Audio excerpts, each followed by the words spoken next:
A partir de agora, a gente continua a cumprir a agenda de uma programação especial sobre as eleições 2024. E se é eleições, pede trilha especial também.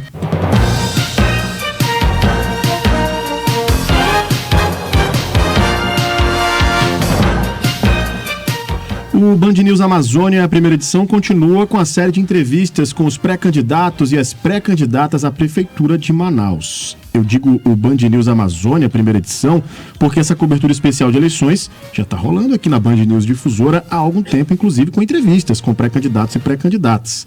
Mas é claro que em todos os espaços aqui da rádio você vai ter as entrevistas e falas também de todos os pré-candidatos e pré-candidatas, dando um espaço de meia hora de entrevista para que cada um possa trazer aqui aquilo que pensa para Manaus, o projeto que pensa para Manaus em uma eventual caminhada para a Prefeitura da capital amazonense. A gente vai seguir aqui, Paula Litaif, ouvintes, com uma série de entrevistas que vão ser 2 por semana, em média, para também não ficar tanta coisa para a gente digerir, né? O importante é a gente conseguir levar essa informação até você. Então, nós estamos convidando todos os candidatos, pré-candidatos e as pré-candidatas, enfim, por ordem alfabética. Quem não pode ali naquela data que a gente convida, a gente bota lá no final da fila e assim vai, para a gente tentar falar com todos, tá bom? Com todos e todas. Hoje, nós temos aqui o pré-candidato do PSOL, o advogado Marcelo Amil, que gentilmente cedeu parte de seu tempo para estar nos estúdios da Band News Difusora. Seja muito bem-vindo, Marcelo Amil, bom dia para você, tudo bem?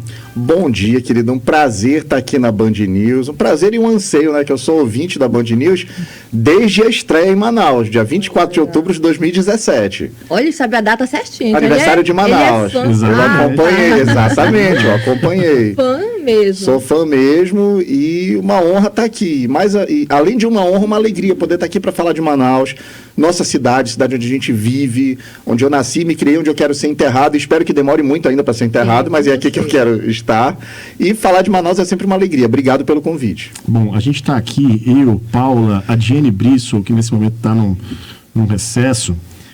A gente está aqui sempre tratando das questões ligadas aos projetos, doutor Marcelo, sobre o que as pessoas que querem concorrer à Prefeitura de Manaus pensam de projeto para a capital amazonense. A gente, obviamente, fala de questões políticas e movimentações, mas projetos é uma questão muito importante porque é isso que a população quer ouvir, quer saber como que a qualidade de vida da capital amazonense pode melhorar e melhorar a vida de quem vive por aqui também.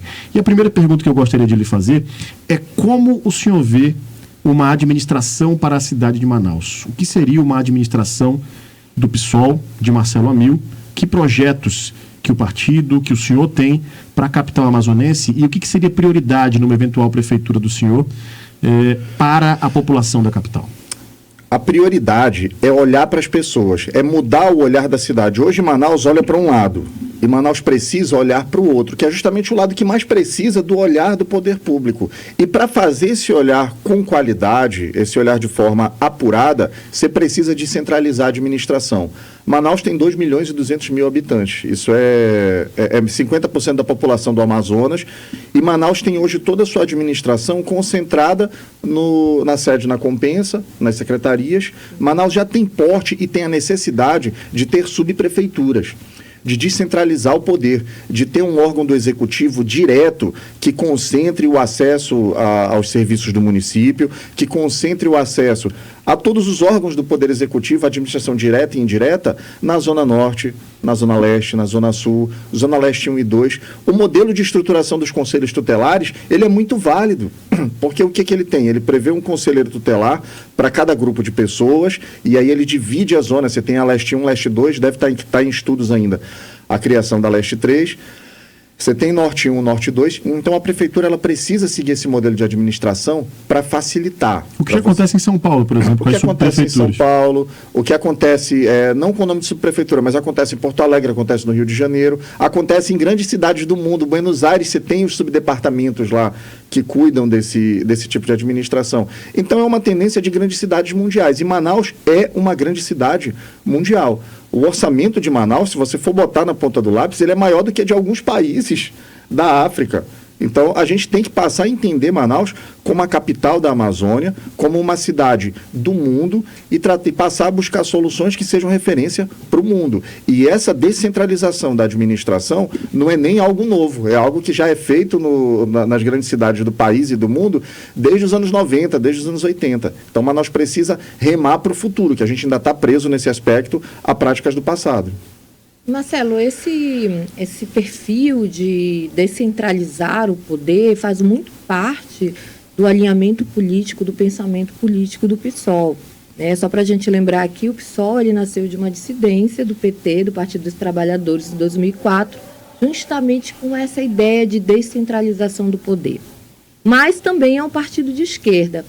Se você hoje pudesse definir uma frase, o que diferencia o PSOL do PT? O que diferencia o PSOL do PT? Diálogo com a base.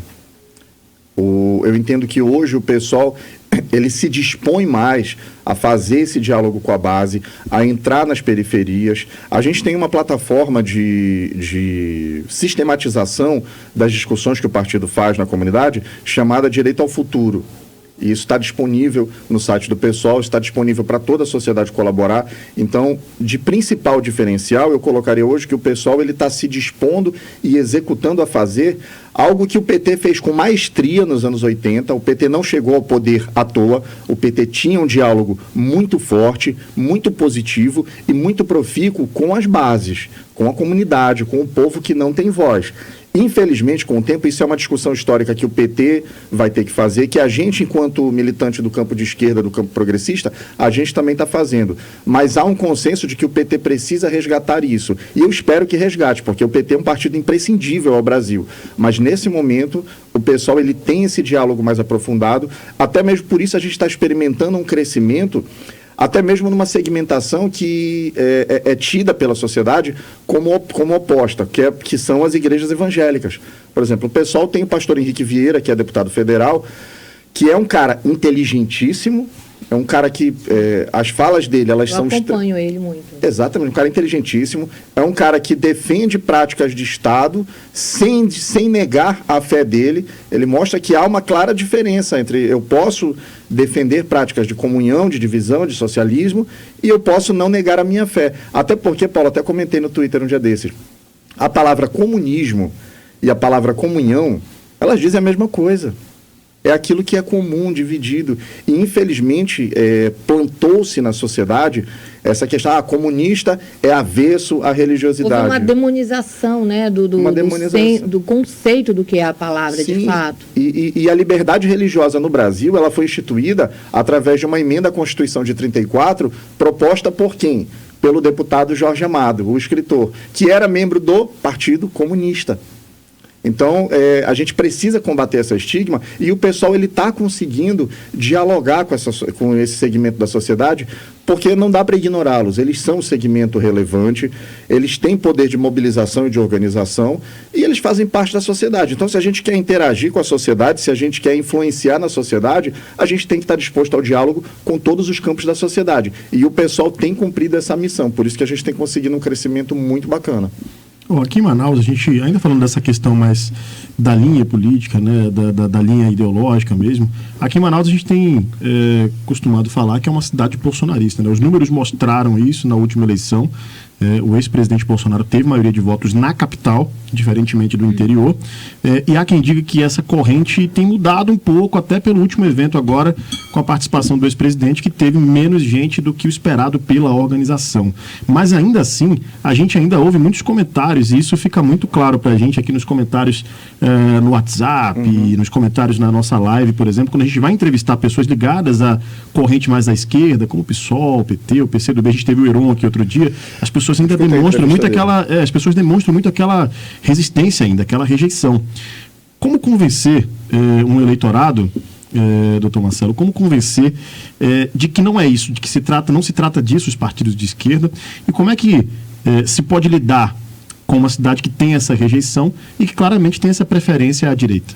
Rafael, eu digo o seguinte, há algum tempo já tenho dito isso.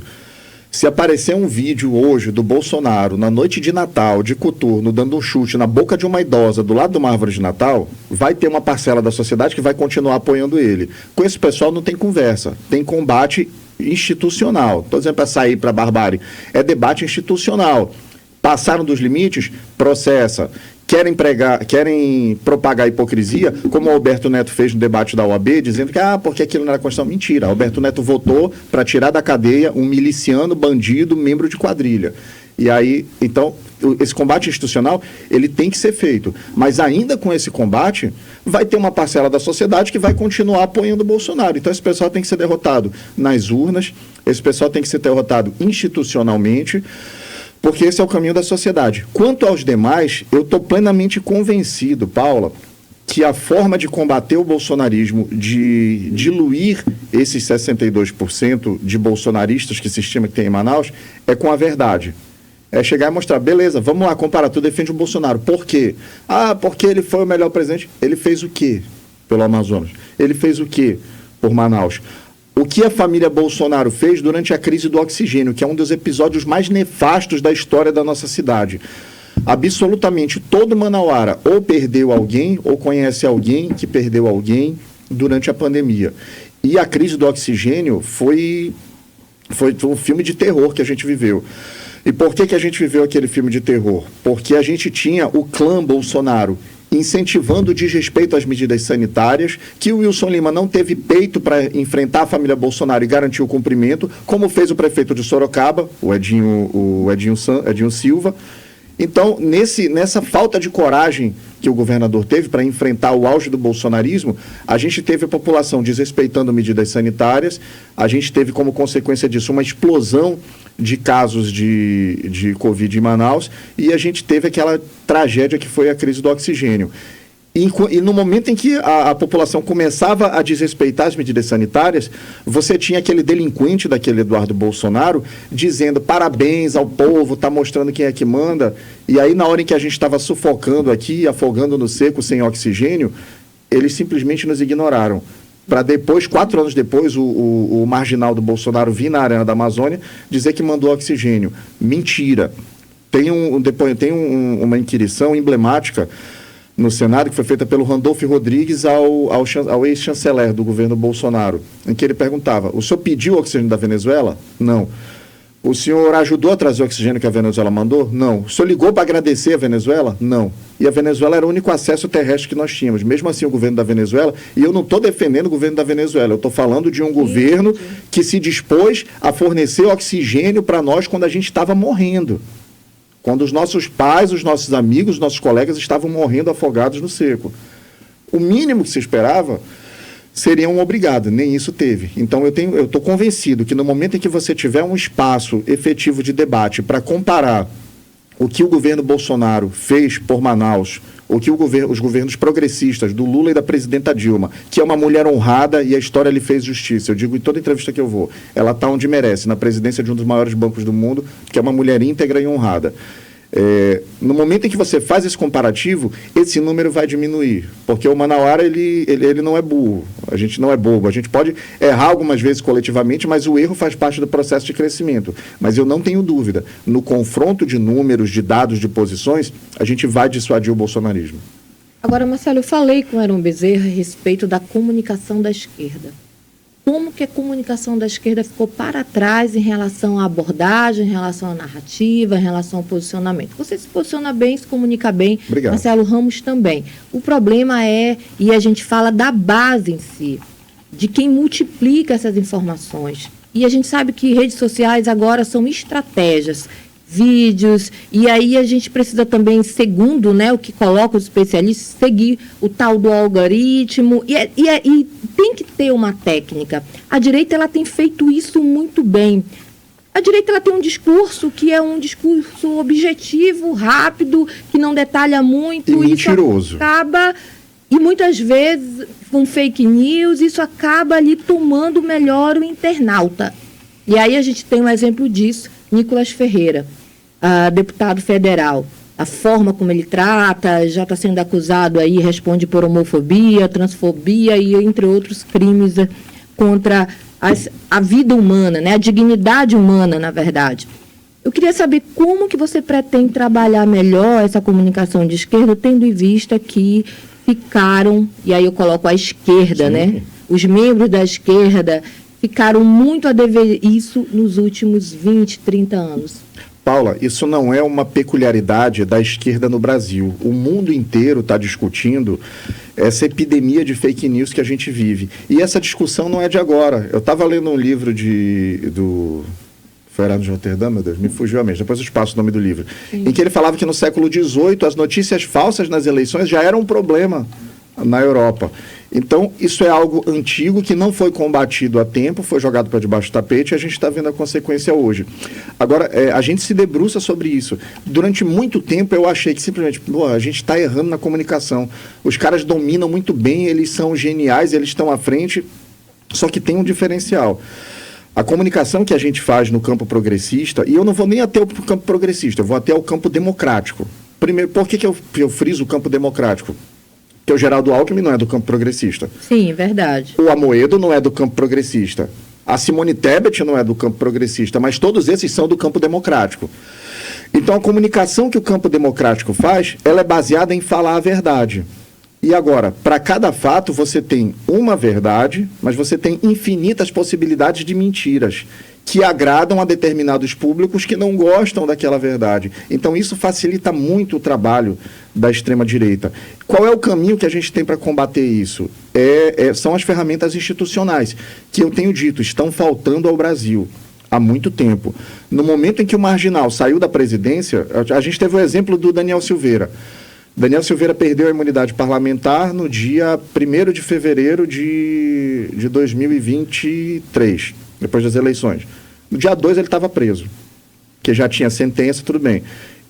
Bolsonaro, no dia 1º de janeiro de 2023, não era mais presidente da República, não estava mais sob o manto da proteção de Arthur Lira. Então era para no dia 3 ter começado a pipocar denúncia contra ele. O Ministério Público até hoje não apresentou denúncias. Bolsonaro, infelizmente, não é réu nesse momento por nada. Então, assim, a gente está tendo, o que eu acompanho de movimentações, está havendo o cuidado para que os processos contra ele sejam perfeitos, indiscutíveis, irretocáveis. E aí comenta-se também, a justiça tarda, mas não falha. Só que a justiça que tarda é falha. A gente está vendo aqui, por exemplo, nos Estados Unidos, o que está acontecendo com o Donald Trump, que é outro delinquente da laia do Bolsonaro, estimulou uma tentativa de golpe de Estado, onde morreram 5 pessoas, lá inclusive, aqui graças a Deus não morreu ninguém, lá morreram 5 pessoas, e o cara pode vir a ser presidente de novo. Nesse ponto, pelo menos a legislação brasileira está avançada ao ponto de tirar do processo alguém nocivo dessa forma. Só que o Bolsonaro não é simplesmente alguém que cometeu crimes eleitorais. O Bolsonaro cometeu crimes comuns, crimes de responsabilidade, e já tinha que, no mínimo, ter denúncias contra ele. A expectativa que se tem é que no segundo semestre concluam-se os indiciamentos. Ok, concluiu o indiciamento, vai para o Ministério Público fazer a denúncia.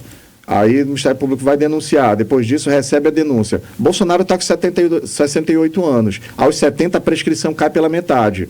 Ele vai responder na primeira instância, ele tem recurso à segunda, e ele tem que ter todos esses recursos mesmos. Eu não vou defender a relativização do devido processo legal, porque é alguém que eu sei que é um marginal da pior espécie. Ele tem que ter o devido processo legal. Só que o tempo disso também pesa muito. Então, daqui a pouco, vai chegar o ponto do Bolsonaro estar condenado, mas os crimes estarem prescritos e ele não cumpre pena. E aí, a gente tem, em média, desde a proclamação da República, em 1834, uma tentativa de golpe a cada 30 anos no Brasil. O golpe de 64, ele teve um pré. Em 1960 também tentou-se dar um golpe, que foi frustrado com aquele episódio emblemático até do Leonel Brizola, no Rio Grande do Sul, juntando a brigada, sequestrando um transmissor de rádio para denunciar o golpe, colocando uma metralhadora, ali frustrou-se. Mas em 64 eles conseguiram. Eles tentaram dar o golpe em 2021, naquele 7 de setembro. Eles tentaram dar o golpe de novo no dia 8 de janeiro de 2023. E se não tiver punição para general bandido, como é o caso do Heleno, como é o caso do Braga Neto, para esse marginal do Bolsonaro que insuflou isso, que estimulou e garantiu a criação de um ambiente onde isso se mantinha sustentável, inclusive com aqueles outros delinquentes na porta dos quartéis. Alguns idiotas úteis, mas muitos criminosos realmente. Se isso não tiver uma resposta exemplar do Estado brasileiro, esperem que a gente vai ter outra tentativa de golpe.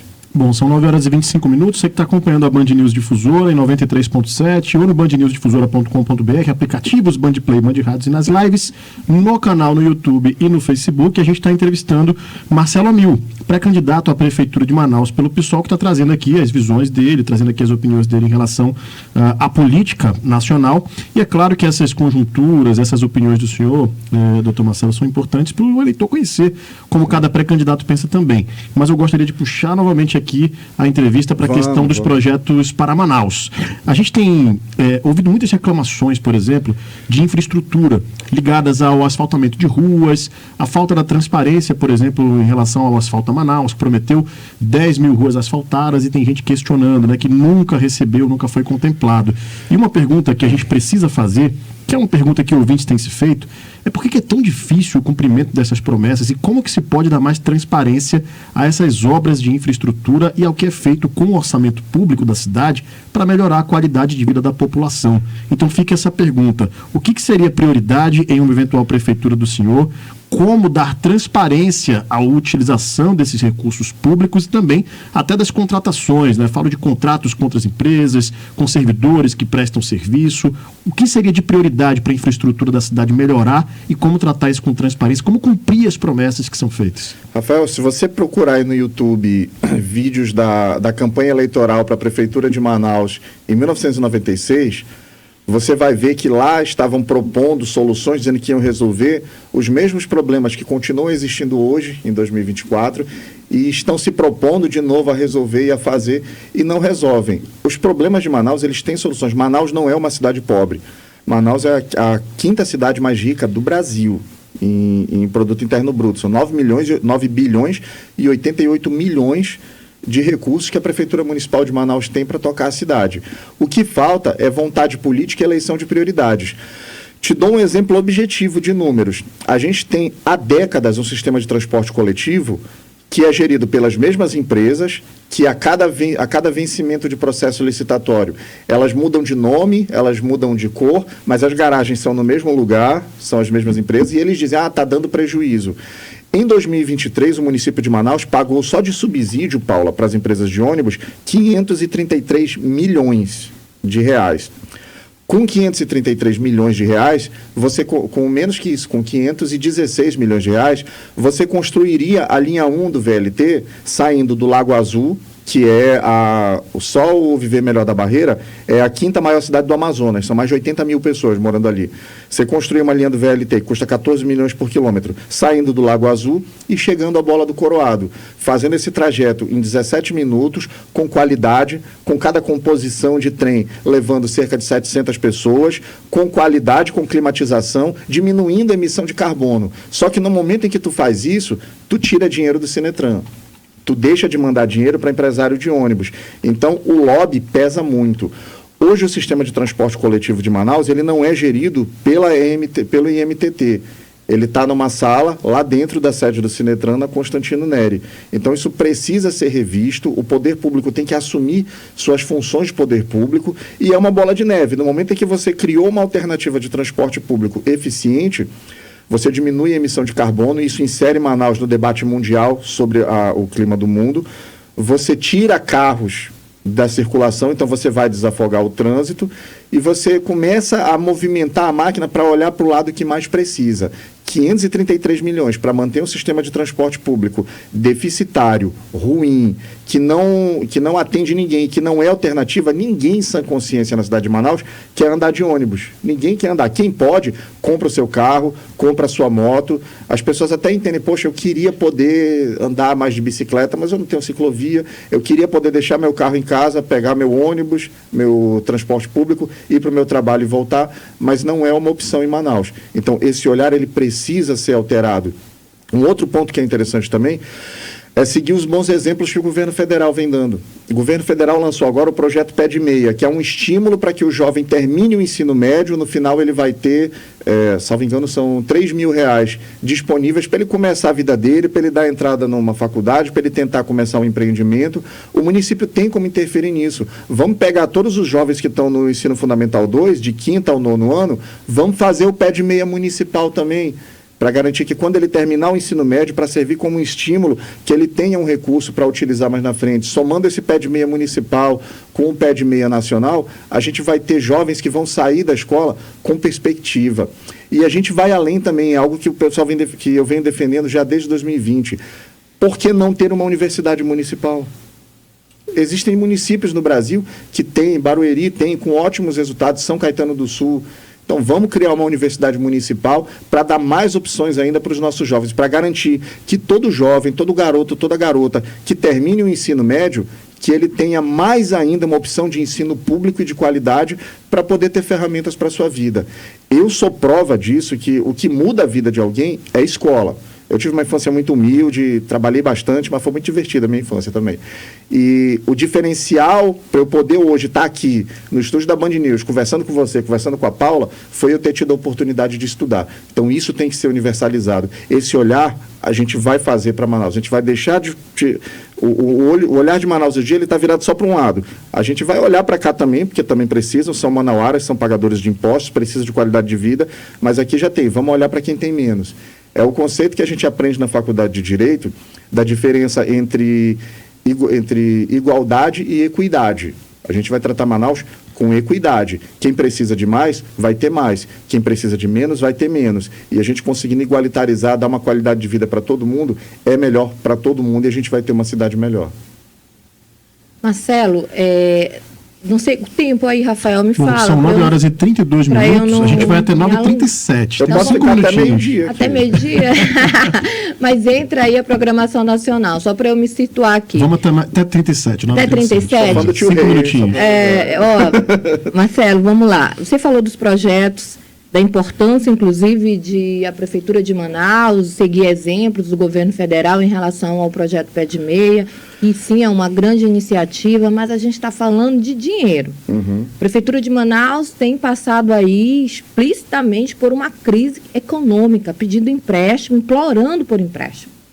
E se não se consegue um empréstimo naquele momento, o prefeito começa a perseguir os vereadores que votaram contrários e que querem informações a respeito da transparência dos recursos que antes foram emprestados. O Rafael falou também aqui a respeito da transparência da falta de informação em relação ao asfaltamento de ruas, que a gente não tem, né? Não está, para onde foi o dinheiro emprestado para o asfaltamento de rua, no Asfalta Manaus, foi o dinheiro, inclusive, pago pelo governo do Amazonas, e a gente fala de 600 milhões de reais, de 2022 a 2023. Onde estão as 10 mil ruas? Né? Onde está o cronograma? Muito bem. Queria que você pudesse falar de transparência financeira. Hoje a gente chegou a informação aqui para a Band News e para o cenário de que a Prefeitura de Manaus deve fornecedores da CEMED.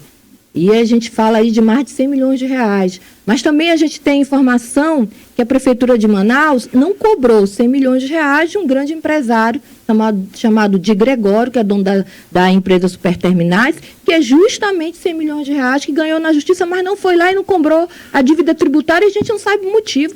Isso não está também disponível em lugar nenhum. Então, hoje a Prefeitura de Manaus, e não é de agora, claro, é de muito tempo, ela padece de falta de transparência. Como tu pretendes resolver esse assunto? Paula, eu acredito muito nas instituições. E por eu acreditar nas instituições é que eu me permito fazer críticas às instituições. Eu entendo que você criticar os maus é uma forma de você prestigiar os bons. Porque separar o joio do trigo. Não tem segredo, não tem fórmula mágica. Transparência é abrir. Então, se eu tenho contas que são adequadas, que são ajustadas, essas contas do município, elas são submetidas à Câmara. Elas são submetidas ao Tribunal de Contas. Por que não eu enviar essas contas ao Ministério Público do Estado e pedir um parecer deles também?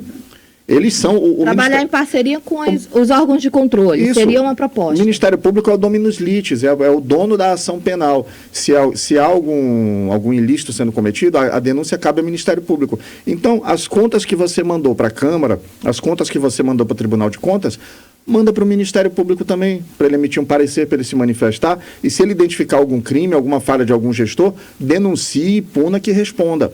A lei permite também que você envie as contas, que você solicite parecer, do Conselho Regional de Contabilidade, que é quem lida diretamente com isso. Eles vivem para números, eles são a principal referência da sociedade na questão tributária, na questão fiscal. Então, por que não enviou ao Ministério Público? Requisita-se também um parecer do CRC, do Conselho Regional de Contabilidade. Se fechou esse parecer, ok. Por que não distribuir para a imprensa? Por que não mandar para cá, para a Band News também, que tem profissionais competentes? A gente tem trabalho de jornalismo investigativo fantástico. A Cenário é exemplar nisso, inclusive, acompanha o trabalho da Cenário. Então, a forma de você dar publicidade é você dar publicidade. Não tem como reinventar a roda. E outra, garantir processos administrativos céleres. Essa questão de... eu sou um defensor da presunção de inocência. Todo mundo tem que ter o direito a se defender, mas tem medidas que precisam ser tomadas com urgência. O princípio da mulher de César. A mulher de César não basta ser honesta, é preciso parecer honesta. Eu acho inadmissível que a gente não tenha tido uma apuração séria e efetiva sobre aquela questão que até agora não está clara de alguém com um saco de dinheiro dentro da prefeitura. Então, ali, beleza, vai respeitar a presunção de inocência, mas abriu-se um inquérito efetivamente no âmbito do município. Ok, se abriu, cadê a conclusão desse inquérito? O que foi que aconteceu? A pessoa não cometeu crime nenhum? Meu irmão, então divulga para limpar a imagem dessa pessoa, porque a sociedade está achando que ela estava roubando ali dentro. A pessoa cometeu crime, encaminha para o Ministério Público para denunciar, porque dinheiro público, cada R$10 que você rouba do dinheiro público, é uma marmita a menos que você colocou na mesa de um trabalhador manauara. Então, não tem segredo. Transparência é transparência. Ponto. Bom, são 9h37. A gente encerra aqui essa entrevista, então, com o pré-candidato à Prefeitura de Manaus pelo PSOL, Marcelo Mil, advogado, militante, que gentilmente... Rio Negrino, bom lembrar. Rio Negro, bons tempos de Rio Negro voltar, viu? Vai voltar, meu galo. Assim que a gente tirar essa... do galo, assim, já me bate uma saudade assim de ver que tirar essa gestão corrupta de lá, vai voltar. Mas, Marcelo Mil, obrigado por ceder gentilmente parte do seu tempo para estar conosco aqui na Band News Difusora, não para prestar esclarecimento para a gente, aqui eu, Rafael, Paulo, a equipe, mas para falar com a população, falar com os eleitores, né? A gente acredita muito que pessoas bem informadas tomam melhores decisões e essas pessoas têm a oportunidade, então, de receber essas respostas por meio aqui da Band News Difusora e da Cenário também, respostas de cada pré-candidato, pré-candidata, e a gente espera isso, que a população entenda como cada um pensa, como se posiciona politicamente, projetos que possa apresentar para Manaus. Esse é um start, né? Um início de um projeto de entrevistas, de reportagens, para falar muito sobre a eleição que está só começando, né? Já começou ano passado, essa que é a verdade, mas esse conteúdo está começando. A entrevista com o Marcelo Mil daqui a pouco vai estar disponível no nosso canal no YouTube, Band News Difusora, e também no nosso site. Muito obrigado, um grande abraço. Obrigada, Camil. Eu que agradeço e foi um prazer. Chamem que eu venho.